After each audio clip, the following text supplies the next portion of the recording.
ne vous êtes jamais demandé qui se cachait derrière vos marques d'équipements équestres préférées ? Bonjour à tous, je suis Marion, créatrice de la sellerie En Cadence. Je vous emmène avec moi à la rencontre de personnalités uniques, inspirantes et très créatives au service du cheval et de son cavalier. Ces personnes qui pensent, imaginent, développent et nous proposent leurs créations que j'ai plaisir à vous présenter chez En Cadence. Ces personnes que j'avais vraiment à cœur de vous présenter sont devenues plus que de simples fournisseurs. À travers ces épisodes, j'espère que vous pourrez comme moi découvrir ces entrepreneurs, leurs univers et leurs valeurs respectives. Sans surprise, vous trouverez beaucoup de points communs entre nous, notamment le point de départ, le cheval. Belle écoute à tous. Donc bonjour Isabelle, je suis super heureuse de vous retrouver ici à Lyon pour passer un moment en votre compagnie et parler de votre marque Equin. Bonjour Marion, merci. Pour commencer, on va rentrer un petit peu dans le sujet par vous, la créatrice. Est-ce que vous pourriez nous donner un petit peu d'informations sur votre parcours à vous en tant que personne avant et jusqu'à la création de Equin?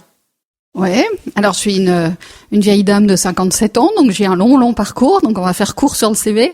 Globalement, j'ai été dans ma carrière dans des grosses entreprises avec des postes essentiellement de direction marketing, business développement.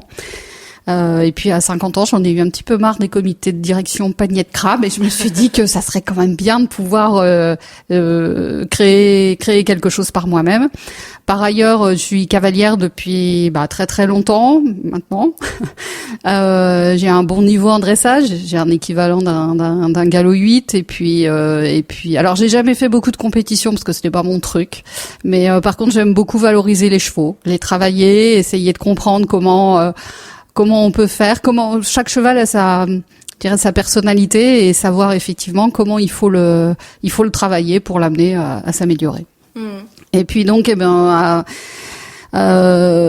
me suis dit que je trouvais pas beaucoup de produits de soins pour les chevaux qui correspondaient à ce que je voulais. Et là, je me suis lancée dans la création d'entreprise. Donc, le but, c'était d'avoir une gamme qui soit à la fois évidente à utiliser pour un cavalier. Alors évidente, ça veut dire pas de trucs qui vous mettent les mains glissantes et qui vous permettent après de ne pas pouvoir tenir vos rênes. Voilà. Pas d'être obligé non plus de remettre des produits toutes les 2 heures sur votre cheval parce qu'en général vous le voyez une fois par jour. Mais vous y passez pas toute votre journée. Et puis aussi travailler sur tout ce qui était le 100% naturel, le biodégradable, la protection de l'environnement, être respectueux à la fois de l'animal et de son environnement. Ok, super. Ça, c'est vraiment des valeurs qui sont fortes chez Equin. En tout cas, c'est des choses qu'on retrouve pour chaque produit, sur chaque fiche produit, sur le site, au travers de la communication. Pour moi, c'était important d'avoir une marque comme la vôtre qui se positionne vraiment sur ce créneau-là. J'ai essayé en ouvrant la sellerie. Alors mon rayon de produits de soins n'est pas hyper large et hyper fourni comme dans beaucoup d'autres selleries, mais j'ai vraiment essayé d'aller piocher quelques marques qui soient vraiment positionnées là-dessus avec des valeurs qui sont très fortes, une philosophie qui est intéressante. Si vous deviez du coup résumer un petit peu ces grandes valeurs, ces grands axes, quels seraient-ils ? Je dirais l'ADN de la marque en premier lieu, c'est le conseil. D'accord. C'est pour ça qu'il est important pour nous, d'avoir des distributeurs comme vous qui sont plutôt, qui font pas de la vente en 3 produits pour le prix de 2 et hop. Voilà, mais qui sont plutôt attachés à comprendre quels sont les besoins des clients, à se former aussi pour savoir y répondre correctement. Donc ça, c'est vraiment des points importants. Donc on essaye effectivement d'avoir ce relais-là, d'être nous-mêmes aussi vecteurs de conseils, à la fois pour les clients et puis aussi pour les distributeurs. Et le deuxième point, mais comme je vous l'ai dit, c'est la qualité des produits. Alors bien sûr sur le fait qu'ils soient 100% naturels, biodégradables, mais aussi on est fabricant en France, ici pas très loin dans les monts du Lyonnais, et donc on a toute la traçabilité. Donc le process qualité, on l'a d'un bout à l'autre de la chaîne. Donc on travaille aussi sur le sourcing de nos matières premières de manière à avoir si possible des fournisseurs le plus près possible, de manière à éviter des bilans carbone impossibles parce que votre truc a pris 4 avions, 2 bateaux et 3 trains, et pour finir en camion. Et voilà, donc ça fait partie des éléments. Puis voilà, puis un autre dernier point, c'est qu'on a quand même une marque à une histoire aussi. On s'est un petit peu attaché à ce qui se passait dans le passé, puisqu'en fait j'ai le livre d'origine de l'écuyer de Louis XIV. Donc en fait, c'est un très très vieux livre qu'on manie avec précaution et dans lequel on a des recettes anciennes, puisqu'à l'époque les écuyers étaient à la fois les maréchaux ferrants et les vétérinaires. Et en fait, il y a quelques-uns de nos produits sur lesquels je suis repartie de ces recettes anciennes. Alors déjà, il a fallu les décrypter. Il faut lire du vieux français. Ça m'a ramené vers quelques études littéraires d'il y a très longtemps. Et ensuite, en fait, de retravailler ces produits, ces recettes avec des savoirs scientifiques modernes. Oui, les remettre un petit peu au goût du jour avec des ingrédients qu'on peut trouver peut-être plus facilement. Voilà, une anecdote. Vous avez par exemple certains remèdes qui vous disent prenez une once de... Alors déjà, une once, il faut savoir ce que c'est. De beurre rance. Et vous vous dites, alors, le beurre rance dans les produits, comment je vais faire ça? Et donc, en fait, en cherchant, après, il faut chercher quelles sont les propriétés. Et il s'avère que toutes les huiles qui ont ranci, alors, ok, ça sent pas très bon, mais ça a une très bonne propriété anti-inflammatoire, par exemple.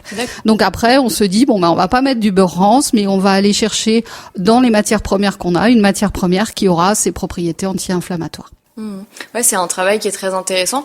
Du coup, on n'a pas mentionné de quel type de secteur vous veniez avant, mais ça a été un petit peu challengeant, j'imagine, de passer sur cet aspect produit, propriété. Enfin, il y a presque un peu de chimie là-dedans aussi, quelque part, au sens biochimie plus que produit chimique. Et est-ce que ça a été ça a dû être une étape un peu importante et de changement en tout cas? Pour réussir dans ce genre de choses, il faut s'entourer de gens qui sont compétents. Voilà, éviter de se dire tiens, je vais inventer ma petite recette moi-même dans ma cuisine. Là, je vais mélanger 3 trucs et puis je vais voir ce que ça donne. Donc l'idée, ça a vraiment été d'aller chercher des compétences. Et là-dessus, il y a une école d'ingénieurs chimistes ici à Lyon. Avec lesquels j'ai contractualisé de manière à pouvoir travailler dans leur labo, embaucher. En fait, l'école a embauché pour moi un ingénieur diplômé avec qui j'ai travaillé pendant 6 mois parce que il fallait effectivement savoir comment formuler ces produits. Donc, on a fait tout ce qui était formulation et ce qu'on appelle le premier niveau de transformation en laboratoire. Et puis après, en fait, il a fallu, en parallèle, il a fallu trouver des machines, les acheter, savoir quelles étaient les bonnes machines en fonction. Donc, il fallait faire tout ça en parallèle. C'est un petit peu stressant. Et puis en dernier lieu, on est passé, une fois que les machines sont arrivées, ça a été transposition industrielle. Donc, ce que vous avez fait dans votre petit bécher où vous avez fait 100 grammes de produits, d'un seul coup, vous vous dites, j'en fais 100 kilos. Ça change la donne. Sachant que vous avez mis quelques milliers d'euros dans le fondoir en matière première et que vous vous dites, je croise les doigts, il faut que notre process soit le bon. On a eu de la chance, nos process étaient bons. C'est ce qui se passe quand on s'entoure bien et qu'on fait bien les choses. On parle de produits de soins, de produits naturels avec des principes actifs, des choses comme ça. J'imagine que ça va avec une forme de labellisation. Il y a un cadre autour de tout ça. Est-ce que vous pourriez nous en parler un petit peu? Il y a forcément un environnement réglementaire pour l'ensemble de ces produits. La complexité, c'est qu'en fait, dans le réglementaire, on va pas en parler pendant 50 ans parce que je vais vous endormir rapidement. Vous avez en fait 3 pôles réglementaires qui entourent la cosmétique animale. Le premier, c'est la cosmétique humaine. Le deuxième, c'est le produit chimique, parce que mine de rien, alors je sais que le mot chimique fait toujours peur à tout le monde. On a l'impression que en fait, la chimie, c'est quand vous faites une recette de cuisine, vous faites de la chimie. C'est le fait de transformer des éléments ensemble. Donc, et le troisième pôle, c'est la pharma. Donc tout ce qui est pharmacie qui va donc rentrer dans la sphère médicale. Donc nous on n'est pas dans cette sphère-là parce que c'est un réglementaire très très particulier avec des autorisations de mise sur le marché, etc. Voilà. On n'est pas non plus dans le produit chimique parce que autrement on serait obligé de mettre quelque chose comme 42 petits labels différents sur nos produits, 42 petits pictos. Parce que si vous mettez une goutte d'un produit inflammable, il faut mettre la petite flamme comme quoi c'est inflammable. Donc vous imaginez, c'est impossible. Et on n'est pas tout à fait non plus dans la cosmétique humaine, puisqu'en fait la cosmétique humaine va demander à faire des tests qu'on n'est pas obligé de faire en cosmétique animale. Donc on a réussi à travailler, ça a pris plus de 6 mois le réglementaire à travailler, c'est assez compliqué. Là encore, il faut s'entourer, il y a des spécialistes là-dedans, donc il faut vraiment s'entourer de gens qui savent faire ça. On a aussi eu certains produits qui ont été testés par l'école vétérinaire de Lyon. D'accord. Qu'on a pu faire tester de manière à avoir une idée si les propriétés sur lesquelles on travaillait étaient les bonnes. Voilà. Alors après, notre gamme a été labellisée, effectivement, reconnue. Alors en premier lieu par la BPI, qui est la banque d'investissement. Nous avons été reconnus comme entreprise et gamme innovante. Donc en fait, on a eu droit à des subventions pour le développement justement de la R&D. Le deuxième, ça a été le Polypolia, puisqu'en fait, on a été reconnu entreprise innovante du Polypolia, donc qui est le pôle de compétitivité de la filière équine. Et puis le troisième, ça a été ici la Chambre des métiers, avec lequel on a remporté le prix Artinov en 2016 sur tout ce qui était procédé de fabrication. Ok. Alors pour la petite anecdote, moi je me souviens de notre première rencontre qui s'est passée au Salon du Cheval il y a quelques années. Je pense que c'était fin 2018.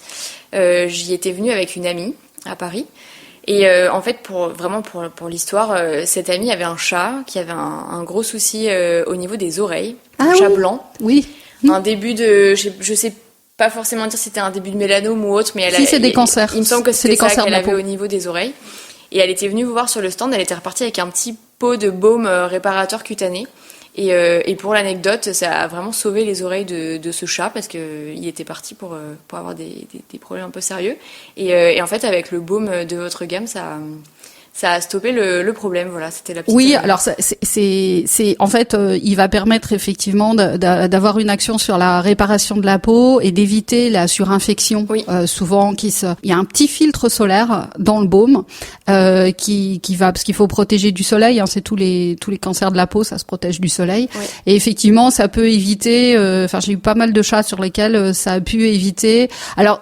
C'est pas le produit miracle, c'est pas un produit miracle contre les cancers de la peau. Hein. Non, simplement, ça amène du confort et ça évite effectivement que ça évolue de manière beaucoup trop forte. Ça se dégrade, oui. C'est pareil sur les chevaux les chevaux ont souvent ce genre de choses. Alors, j'ai fait une petite conférence là-dessus justement au Salon du Cheval où j'ai montré un peu tous les types de problèmes de cancer de la peau que pouvaient avoir les chevaux et alors, sachant qu'il y en a beaucoup, c'est vraiment de l'ordre des vétérinaires et il faut traiter ça avec beaucoup de sérieux. Mais par contre, c'est vrai que le baume réparateur cutané, il permet d'apporter beaucoup de confort et d'éviter cette surinfection, d'éviter aussi que vous ayez tous les insectes qui viennent se jeter goulûment sur le truc. Voilà. Voilà, en tout cas, moi, c'était la première expérience avec Equin qui s'est révélée assez positive, alors, même si c'était indirect, mais voilà. Et puis après, je vous avais recontacté par mail vraiment en 2019, avant l'ouverture, pour pouvoir travailler la gamme à la sellerie. Ça, je m'en souviens bien. C'est vrai, ouais. Mais je me souviens du chat, effectivement. Puisque je me souviens même qu'à l'époque, on n'avait pas beaucoup de recul, et j'ai dit, essayez, au pire, ça fera rien. Il y avait rien à perdre. Oui. Et après, on a eu des bons résultats sur des chiens aussi, des petits bulldogs à peau blanche qui souvent développent ce genre de choses. Et... Bon, et c'est bon à savoir. Peut-être que j'aurai ce cas-là à la boutique. Si on revient à Equin, l'entreprise en tant que telle, pourquoi avoir créé Equin en fait? J'imagine qu'il y a eu peut-être une histoire un peu personnelle, la recherche d'un produit en particulier pour une problématique peut-être particulière. Alors j'avais à l'époque, alors il est plus là maintenant parce qu'il est mort à 26 ans, j'avais un grand KWPN qui était mon cheval de travail en dressage et qui avait de manière récurrente, alors ce qu'on appelle vulgairement une gale de boue si vous voulez, au niveau du boulet. Donc il avait un poteau, il avait toujours un engorgement, ça lui faisait mal, il avait plus de poils sur le boulet, c'était des petites croûtes, c'était pas beau. J'arrivais même plus à le soigner parce que dès que j'approchais avec les produits existants, il me disait non mais reste à distance, ça me fait trop mal. Enfin c'était vraiment je finissais par me désespérer de pouvoir faire quelque chose. Alors il était pas boiteux, hein, il travaillait, mais par contre c'était vraiment moche et puis ça lui faisait mal. Donc je me suis dit qu'un des premiers produits qu'il fallait que je trouve, c'était ça. C'était une solution pour lui. D'ailleurs, il a été le testeur. Je me suis dit si le produit qu'on arrive à développer marche sur lui, ça marchera, parce que je sais pas, ça faisait au moins 10 ans que j'essayais de trouver quelque chose. Effectivement, ça a marché. Et c'était drôle parce que la première fois que je suis arrivée avec mon petit pot là pour lui appliquer, il a fait comme d'habitude, il m'a dit non non tu ne me touches pas, j'ai trop mal. Donc j'ai fini par prendre un plâtre de crème dans ma main, puis hop, j'ai posé ça sur son boulet sans même l'étaler parce que de toute façon il sautait en l'air, il voulait pas me laisser approcher. Et 3 jours après, quand je suis revenue pour en remettre, visiblement déjà ça avait beaucoup désenflé. Et puis là, il m'a laissé approcher. Et après, c'était tout juste s'il me tendait pas son pied en disant ouais, vas-y, ça me fait du bien. Il avait compris. Et du coup, en termes de nom, le nom Équin. Ah, alors Équin, il faut être un petit peu mégalomane quand même, hein, quand on crée une entreprise. Hein, autrement, c'est pas drôle. En fait, j'ai un nom de famille un petit peu compliqué qui s'éternue très bien, d'accord, et qui commence par K-I-N. Ouais. Et du coup, on n'entend qu'un. Ouais. Et je me suis dit tiens, ça pourrait être l'occasion de faire Équin d'une manière un peu plus originale. Et puis il s'avère qu'en mettant le E devant, je me suis dit un E, pourquoi? Et en fait, le prénom d'un de mes grands-pères commençait par un E. Et ça a été un super chef d'entreprise. C'était quelqu'un qui vraiment a créé, alors il était dans le transport, mais il a créé des choses absolument merveilleuses. Et je me suis dit, tiens, ça me portera peut-être chance. Et donc ça a été Équin, voilà, avec l'initiale de son prénom et le début du mien. Il y a du sens. Oui, il y a du sens, un peu de mégalomanie, mais bon. Il en faut un peu. Aujourd'hui, la gamme Équin donc se compose de plein de produits, aussi bien sur la partie plus soins du pied, soins de la robe et des crins, soins de la peau, anti-mouche, enfin voilà, il y a plein de choses qui existent aujourd'hui. Quel est le processus pour créer un nouveau produit chez Équin? D'où on part, où on va, quel temps ça peut prendre, aussi dans la durée, parce qu'on se rend pas toujours compte, mais combien de temps ça peut prendre de développer un produit? Alors, on fait assez régulièrement ce qu'on appelle des focus group utilisateurs, c'est-à-dire qu'on va au contact du client, des distributeurs, enfin bon, des gens du milieu équestre, et puis le but c'est de leur dire qu'est-ce qui vous manque, comment vous imagineriez le produit idéal, etc. Et puis alors après, on fait ce qu'on appelle un cahier des charges fonctionnel, c'est-à-dire qu'en fait on va dire voilà, il faudrait que ce produit il fasse comme ci, comme ça, qu'il soit pâteux, qu'il soit liquide, qu'il soit etc. Et puis ensuite on fait un cahier des charges techniques. Donc on dit alors maintenant qu'on a les desiderata, qu'est-ce qu'on va mettre dedans, comment, voilà, on fait des recherches de packaging, enfin, et puis ensuite on fait des tests. Et donc les tests sont faits en général sur des poules de chevaux qui sont assez importants, mais avec des gens qui sont très très différents. D'accord ? Donc le test, derrière, il y a un questionnaire. On leur demande de répondre à des questionnaires très régulièrement. Alors là, un des derniers produits qu'on a sorti, c'est un complément alimentaire. Alors c'est surtout un produit qui va servir, c'est Forme Équin. Donc en fait, ce produit-là va servir à améliorer l'état général des chevaux. Alors les vieux chevaux, les juments gestantes allaitantes, les chevaux qui sortent qui sont convalescents, et puis aussi tous les chevaux en général, par exemple à la période de la mue, parce que clairement la mue pompe beaucoup d'énergie. Hein. On fait soit du poil, soit de la corne, mais ça pompe de l'énergie. Donc pour la petite histoire, donc celui-ci est sorti. J'en avais un deuxième dans les cartons, et le deuxième, en fait, je l'ai pas sorti. Alors, je vous dirai pas ce que c'est parce qu'il sortira quand même un jour. Il avait pas les mêmes caractéristiques, mais globalement, les résultats qu'on a obtenus n'étaient pas assez probants pour moi. C'est-à-dire qu'en fait, moi, il faut quand même que j'ai 80% au moins des chevaux testés qui présentent un aspect positif. Là, on en avait 50%. À 50%, c'est pas assez pour moi. Donc en fait, on continue à travailler ça. Voilà. Ok, donc ça peut prendre assez peu de temps entre guillemets si c'est relatif, comme ça peut être reporté. Tant que le résultat est pas bon, on travaille. Ok. C'est le principe. Alors du coup, comment est-ce que vous travaillez chez Equin? Vous vendez donc un petit peu via votre site internet. Ouais, il y a un site internet, il y a des de revendeurs, comme des distributeurs, voilà. Alors l'avantage des distributeurs, c'est la proximité, parce qu'en fait, beaucoup de gens demandent à avoir des magasins, des boutiques autour de chez eux. Il y en a d'autres aussi qui vendent aussi par internet. On a aussi un réseau de VDI. Donc les VDI, ce sont des vendeurs directs indépendants qui vont donc vendre de particulier à particulier. En général, ça permet plutôt de développer les ventes véritablement autour du VDI dans sa sphère amicale, professionnelle autour de lui. Puis on a aussi des maréchaux ferrants, des ostéopathes, etc., qui distribuent aussi les produits vers leur clientèle attitrée. Alors du coup, dans votre réseau de revendeurs, donc vous avez en partie des selleries comme En Cadence.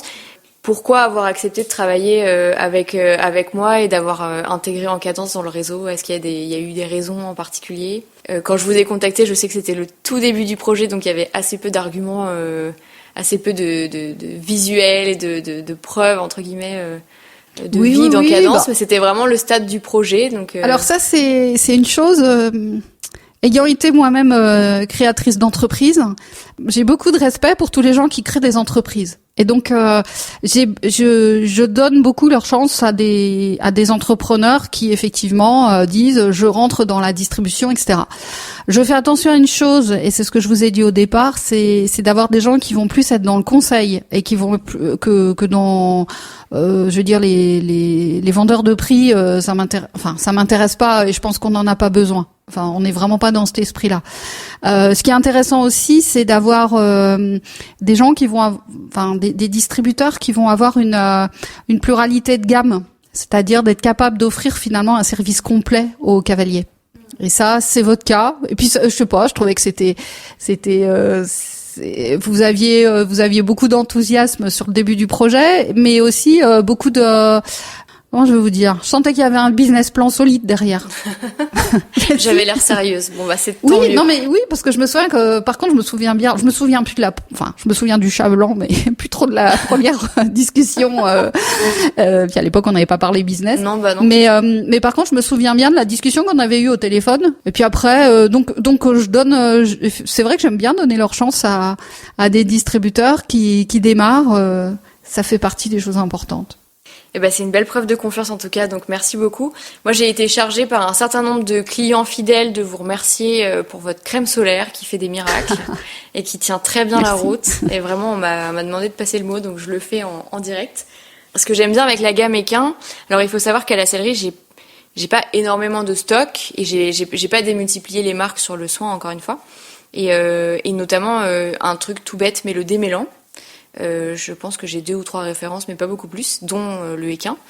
Donc c'est celui-là que je vendais aussi un petit peu pas par défaut, mais qui était le premier que je proposais en fait à la sellerie, tout simplement, pour contrebalancer le classique orange qu'on trouve partout et qui est très chimique et que voilà.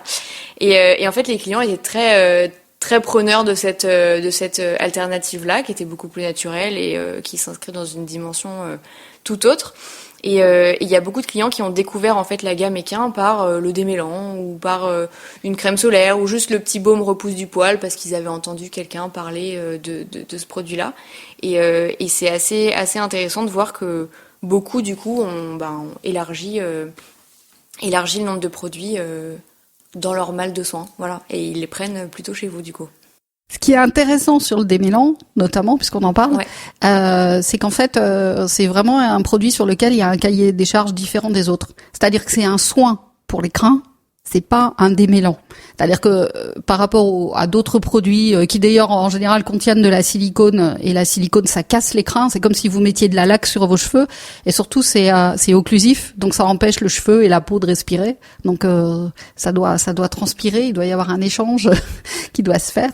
Et donc c'est pour ça le soin démêlant. Alors juste pour prendre celui-là, on est vraiment dans une optique de soin, et c'est typiquement un produit, on n'en met pas plus d'une fois par semaine, on en met peu, puisqu'en fait, il va pénétrer le crin et il va le nourrir véritablement. Donc, on est, encore une fois, en termes de respect de l'environnement, vraiment sur un produit qu'on consomme pas beaucoup Et puis, comme tous les autres produits, il a une caractéristique, c'est qu'il a une odeur de menthe poivrée qui est répulsive insecte. Donc, tous nos produits ont une odeur répulsive insecte. Alors, d'accord, ça pourrait être fun d'avoir des trucs à paillettes et à la fraise, mais c'est pas chez nous. Nous, on essaye effectivement d'avoir des produits qui vont, je dirais, cumuler les propriétés de manière à pas être obligé de mettre un soin démêlant, un répulsif par-dessus, un cicatrisant en plus, etc., etc., etc. Des produits complets. Alors du coup, Isabelle, qu'est-ce qu'on peut vous souhaiter pour la suite chez Equin ? Eh ben déjà que vous, distributeurs, vous continuez à réussir, parce que si vous vendez pas, on aura plus de mal. Et l'autre point, c'est de continuer à se développer. L'entreprise a une belle croissance. On a vraiment, on a de plus en plus de clients et de clients fidèles, parce que c'est ça l'idée. Hein. Et on est en train de se développer aussi pas mal à l'export. Alors on a déjà la Belgique, le Luxembourg, la Suisse, l'Espagne qui sont présents. Je vais sûrement faire une mission export pour aller voir du côté de Dubaï ce qui s'y passe en fin d'année. Voilà, il y a encore aussi les marchés allemands. Voilà, il y a pas mal. On a des ouvertures sur le Canada. Enfin bon, donc tout ça, ça peut permettre aussi, mais il faut y aller doucement. Voilà, il faut toujours être sûr que ce qu'on offre correspond vraiment bien aux attentes du marché. Et voilà, donc on va continuer, mais toujours avec cet esprit de qualité et de conseil. Pas de vente gros volume à l'arrache par container. Ça marche. Et plein de beaux projets pour vous dans ce cas. Moi, encore une fois, je suis très heureuse de travailler la gamme Equin à la sellerie, qui a trouvé vraiment toute sa place. Des produits de soins et des marques de soins, on en voit beaucoup. Il y en a beaucoup qui sont sortis récemment aussi, et c'est pas toujours simple de s'y retrouver, de faire des choix. Même nous, en tant que revendeurs, c'est pas évident. Et vraiment, le pari fait sur vos produits est pour moi pleinement réussi. Donc, j'en suis très heureuse et continuons à travailler ensemble. Merci. Bonne journée, à bientôt. Bonne journée, à bientôt, merci. Et oui, c'est déjà la fin. J'espère que cet épisode vous aura inspiré. Vous pourrez retrouver toute l'actualité en cadence sur notre page Instagram @selleriesencadence, ainsi que sur notre site internet, sur lequel vous pouvez maintenant retrouver une partie de la boutique. À très bientôt.